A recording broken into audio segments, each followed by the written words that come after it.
사랑하는 가족 여러분, 목요일 아침 예배 아버지 앞에 올려드리겠습니다. 하나님 아버지 감사드립니다. 오늘도 주님께 드려지는 예배 기쁘게 받아주시고 또 저희들은 하나님 말씀 속에서 내 삶을 들여다볼 수 있는 지혜도 허락하여 주시옵소서. 예수님 이름으로 기도드립니다. 아멘.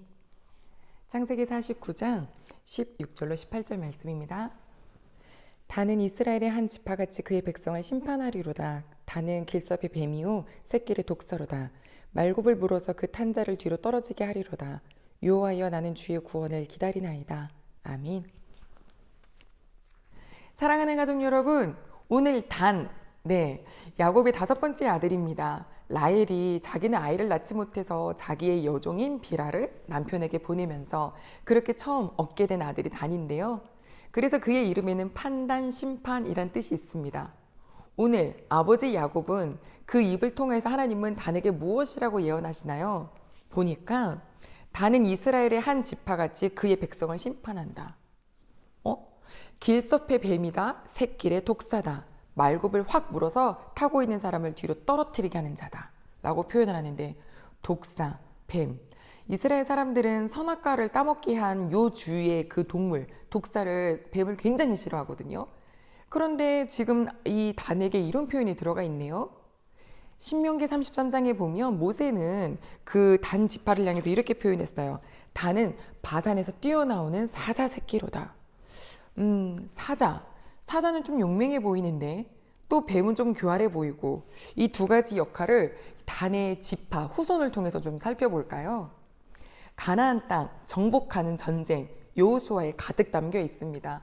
큰 전쟁으로 대부분이 가나안 땅을 점령한 뒤에 이것을 각 지파에게 땅을 분배해 줬죠. 분배받은 지파가 할 일은 그 지역에 아직 남아있는 그 소수의 원주민들을 몰아내는 일이 각 지파가 맡게 되는 일입니다. 왜 이럴 때 있잖아요. 요리하는 거 너무 잘하시는 분 옆에 이렇게 구경하고 있는데 저보고 요거 좀 깎아줄래요? 혹은 요것만 좀 잘라줄래요? 라고 하면 저 기분 되게 좋거든요. 왜냐하면 그 요리 속에 내가 참여한 것 같고 더 정이 가고 더 소중해지고, 이스라엘이 이 가나안 땅을 다 점령시켜 주셨지만 또 자기들에게 주신 그 땅을 너희들이 가서 점령해라 라고 할 때 내가 하나님과 함께 뭔가를 했다라고 하는 성취감도 있고 하나님이 행하신 일을 경험할 수도 있고 굉장히 좋은 기회를 주신 건데요. 그 지파들의 모습에 3가지 부류가 있었어요. 첫 번째, 갈렙처럼 이 산지를 내게 주십시오 라고 하면서 그 땅의 원주민을 싹 몰아내고 정복하는 지파. 두 번째, 좀 불쌍하지 않아요? 그냥 데리고 살까요? 그냥 우리 집에서 있는 종 할래요? 이렇게 해서 함께 사는 지파.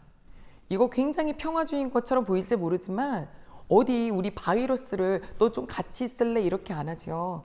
가나안 땅에 점령된 이유는 죄 때문인데 그들이 나중에 종처럼 있다가 나중엔 일어서서 그 함께 살았던 지파의 가시가 됐다. 옆구리를 찌르는 존재가 됐다라고 했거든요. 세 번째, 같이 사는 것도 안 돼요. 아예 쫓겨나 버려요. 원주민으로부터. 그게 바로 단지파였습니다. 단지파가 받았던 땅은 원래는 남쪽이었고요. 그 아래쪽은 블레셋 지파가 살고 있었어요. 그 블레셋 사람들이.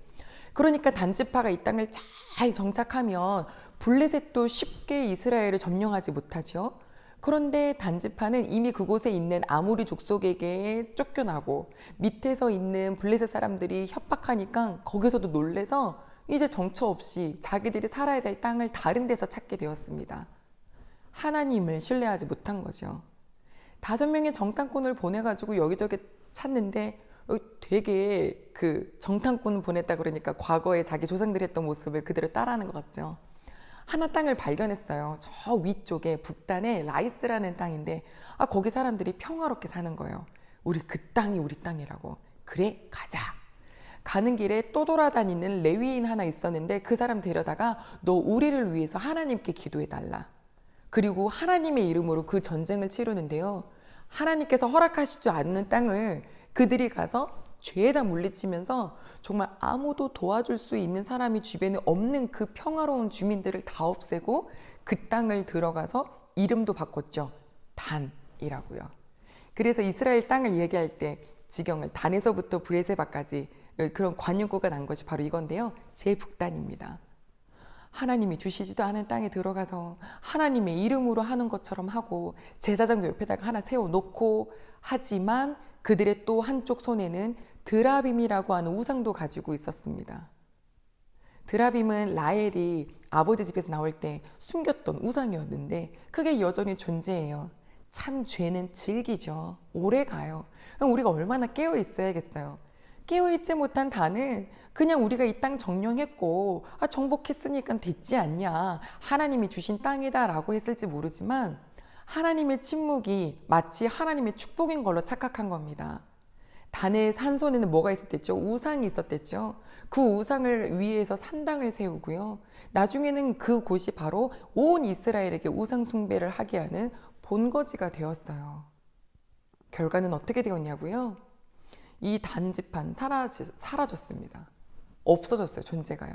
요한계시록에 보면 12지파를 축복하는 말씀이 나오는데 그 중에 단은 아예 이름도 부르지 않습니다. 가족 여러분, 우리 누구 중심으로 사나요?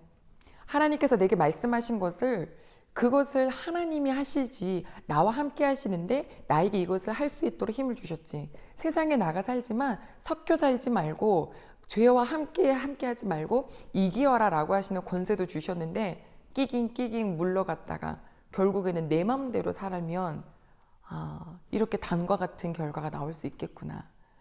세상을 살 때요, 하나님께서 말씀을 매일 주시잖아요. 우리가 오늘도 말씀을 보면서 나의 모습, 내 속의 중심, 하나님 중심이냐 아니면 내 어떤 계략, 뱀과 같은 간교함, 교활함에 어떤 그런 생각이 있느냐, 조금이라도 있다면 그거 아버지 없애달라고 기도해야 돼요. 아우구스티누스와 펠라기우스, 동시대 사람인데 굉장히 그 각광을 받았던 사람입니다. 그 중에 펠라기우스는요, 아주 똑똑합니다. 강해 설교도 끝내주게 잘했어요. 정말 한 번에 로마에서 뛰어나고 주목받는 사람이 되었거든요. 그런데 그는 자기의 영리함에 오히려 그게 덫이 되었습니다. 하나님의 말씀을 자기 식대로, 야 이건 말도 안 되고 이건 이해가 안 되고 원죄는 있을 수가 없고 뭐 아담이 그로 인하여서 뭐 그냥 아담은 아담죄로 끝나는 거지, 막 이렇게 막 교리를 세우면서 결국엔 이단이 되었어요. 동시대 사람 아우구스티누스 있죠. 그는 처음에 굉장히 집에서도 아주 모난 아들이었다고 합니다. 그런데 여호와 하나님을 만나게 되고 그리고 하나님 중심으로 끝까지 살다가 지금도 그가 쓴 저서와 또 그가 살았던 하나님과의 관계 속에서 많은 이들이 하나님을 만나게 된 통로가 되게 되었는데요. 우리 오늘 사는 저희 누구 중심으로 살까요? 우리의 잔머리 영리함 아무것도 아니에요. 이것은 오히려 하나님 앞에 덫이 돼요. 하나님이 이렇게 살라 그러는데 이 방식 말고 저 방식 이렇게 살아갔다면 거기에 내가 넘어갑니다. 하지만 때로는 느리기도 하고 때로는 답답해 보이기도 하지만 우직하게 하나님 중심으로 살려고 그렇게 기도하고 걸어간다면 어떻게 우리 하나님께서 좋은 길로 인도해 주시지 않으시겠어요? 가족 여러분, 뱀처럼 머리 썼지만 당장은 뭔가 자기들이 축복받은 줄 알았지만 결국엔 존재가 사라져버린 단의 지파를 생각하면서 아버지 저는요 머리 쓰지 말게 해주시고 마음을 하나님께 드려서 하나님이 또 나에게 하라고 하신 일은 충성되게 할 수 있도록 도와주세요. 결과는 하나님께 맡기면서요. 감사합니다. 오늘도 나를 인도해 주신 주님이 계셔서요. 기도하겠습니다. 하나님 아버지 감사합니다.